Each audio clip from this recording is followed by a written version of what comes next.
Noel Zapater. Noel, ¿me estás escuchando? Sí, te escucho perfectamente. Buenos días. Bueno, cambiamos entonces el vínculo de la conexión. Ahora nos pasamos a WhatsApp. Bueno, Noel, Perfecto. vamos a Oye, qué buena introducción me has dado con el tema de hoy, dejándome hablando solo. Terrible, la verdad que es increíble, viste que a veces pasa. Y es muy lunes hoy, Noel, es muy lunes, así que vamos a ponerle toda la onda para seguir adelante. Bueno, vamos a charlar un poquito de soledad. Vos me estabas contando que hablar de la soledad es algo que viene sucediendo de toda la vida, y yo pensaba también, qué interesante hablar de este tema desde el punto de vista filosófico, también con lo que sucedió y todo lo que sucedió en la pandemia, ¿no? Cuánta gente sola tuvo que afrontar un periodo de aislamiento que fue de los más prolongados del mundo, ¿no? De hecho, hay dos dimensiones dentro de lo que es estar solo, la soledad en sí, que es algo muy vinculado al ser humano, y la primera de ellas es justamente el aislamiento social, el agotamiento que viene dado por un agotamiento de las relaciones humanas en sí, imprescindibles para el hombre como animal social, como ser social que somos, y que generalmente es algo que viene impuesto, como por ejemplo en el caso que acabas de mencionar de esta pandemia que parece empezamos a ver la salida, ¿no? Puede ser por una ruptura familiar, el hecho de que envejecemos, ¿sí? Actitudes antisociales, no sé, alguien ingresa al sistema penitenciario, enfermedades. Ese sería el tipo de aislamiento social, el tipo de soledad vinculado al aislamiento social. Pero luego está el aislamiento voluntario, ¿sí? Ese que todos buscamos, el del propio individuo, en la búsqueda de nuestra propia privacidad, por así decir, ¿no? Durante tiempos prolongados o no tanto, pero que suele estar vinculado a una especie de visión de un mundo un poco alineado, ¿sí? De extrañeza frente a la realidad humana. Yo creo que a todos nos ha pasado en algún momento de nuestra edad y de nuestra vida, nos sigue pasando, que uno a veces se siente un poco extraterrestre dentro de su propia especie. Exacto, es verdad, suele suceder. Dices, Dios mío, o yo no pertenezco a esta especie, o esta especie no pertenece a mí, quiero decir. Y esto es un problema filosófico por dos razones. La primera de ellas, por lo que nos significa a nosotros en sí la soledad, y por otro lado, porque si uno está solo o alcanza una soledad es porque evidentemente con anterioridad estuvimos acompañados. Y eso no es menos importante, ¿sí? Tanto soledad como compañía son dos situaciones que son contrarias, pero van unidas. No hay una si no hay otra y viceversa. Es así. Por otro lado, claro, dime. No, te escucho porque la verdad que es muy interesante todo lo que estás contando.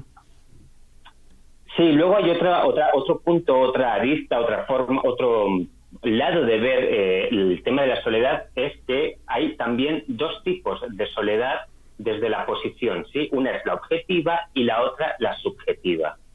Estar solo, sentirse solo, que es una frase típica de noche de borrachera o de azucarillo de azúcar, no es lo mismo estar solo que sentirse solo. En fin, bueno, eso está sujeto a la objetividad o a la subjetividad, porque la soledad de tipo objetivo tiene una alta muestra, una alta riqueza espiritual, ¿no? Es la que buscan los monjes en esos retiros espirituales, los filósofos, por ejemplo, para encontrarse a sí mismos. Pero luego está otro tipo de soledad que es más subjetiva y muy común en nuestra sociedad contemporánea, que es aquella de las personas que, aun estando acompañadas, se sienten o nos sentimos solos. ¿Sí? Porque incluso la soledad, y es algo paradójico, porque incluso la soledad en compañía de otro ser solitario ya no es tal soledad, desde el punto de vista objetivo, porque físicamente hay dos cuerpos, pero aún así, subjetivamente, uno se siente solo. Es como muy curioso, ¿no? Evidentemente esto en una sociedad en la que cada vez estamos más aislados, tenemos ya la necesidad de etiquetarlo todo, especificarlo todo. Ya no hay, yo te escuchaba cuando hacías la editorial, ya no tenemos me viene a la mente recurso, pero no recurso, esa cuestión de social, de sociedad, de colectividad de individuos con un mismo fin. Es como que cada uno busca su beneficio a través de una independencia.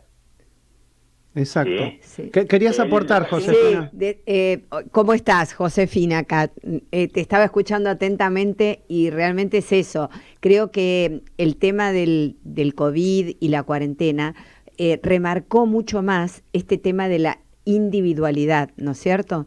Un poco forzada por la situación de aislamiento y otro poco porque, bueno, creo que se marcó muchísimo más esto que estaba señalando ahora sobre el final, Noel, que es la imposibilidad de mirar al otro, la imposibilidad de atender la problemática del otro, ¿verdad? Tal cual. Y te digo más, Josefina, tomando lo que estás diciendo, incluso la falta de aceptación o la dificultad de vernos a nosotros mismos.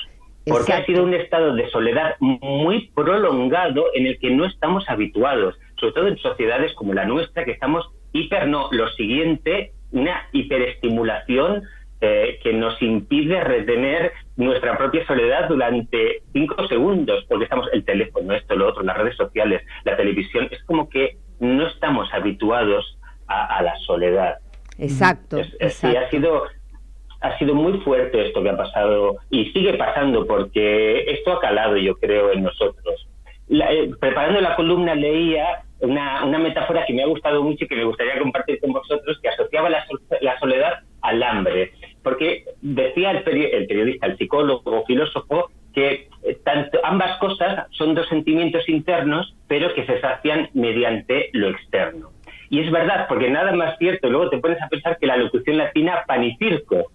Si nos ponemos a analizar pan y circo, esta locución latina, pan designa la necesidad humana imperiosa y de supervivencia que tenemos de comida, y circo vendría a ser el entretenimiento, entendiendo el circo o entretenimiento como el lugar donde uno se junta con otros individuos para establecer relaciones o disfrutar. Nos parece cómico verlo así, cómico no sé, gracioso. A mí me causó mucha gracia esto del pan y circo, digo, lo resume súper bien. Claro. Totalmente, sí, totalmente. Y escúchame, Noel, son muchos años que se habla del mismo tema, digamos, desde el principio de la filosofía, la soledad es un tema como trascendental. ¿Qué te gustaría decir como conclusión a hablar tantos años de soledad en una pequeña columna de 10 minutos? ¿Qué crees que uno tendría que, digamos, resaltar? Lo primero es que no sabes cómo estoy aprendiendo con esta sección en vuestro programa, la capacidad de síntesis que estás desarrollando. Claro, totalmente. Bueno, para finalizar me gustaría decir que la soledad física nunca es la soledad espiritual. ¿Por qué digo esto? Porque en realidad ni siquiera estando solos nos podemos librar de los recuerdos. Posiblemente estamos solos objetivamente porque físicamente no nos acompaña nadie, y esto sucede, por ejemplo, cuando vamos a dormir y apoyamos la cabeza sobre la almohada, aunque al lado tengamos a otra persona, ese momento en el que la oreja derecha o izquierda se apoya en la almohada es el momento de mayor soledad, porque ahí nos enfrentamos a nosotros o simplemente a los recuerdos, y eso nos impide estar solos, porque de alguna manera evocamos a seres queridos que estén o no estén en diversas situaciones. Noel, como siempre. No, te escucho, perdón, que es muy difícil a veces con el tema del WhatsApp, que tenemos unos delays que a veces con Skype no nos pasaba. Sí, no te preocupes. Simplemente dejo una preguntita al aire para que podamos llegar a reflexionar, y este tema evidentemente seguro que lo rescataremos, y es lo siguiente: ¿la soledad es lo mismo estar solo que saber estar con uno mismo? Ahí lo dejo. Muy buena semana. Gracias, Noel, como siempre. Muchas gracias. Te pido disculpas por la desprolijidad de hoy, pero bueno, vamos a tratar de enmendarlo a lo largo del programa. Un abrazo grande. Es la vida misma, rey de realidad. Un abrazo. Noel Zapater en la columna de todos los lunes de filosofía, en este caso hablando de la soledad.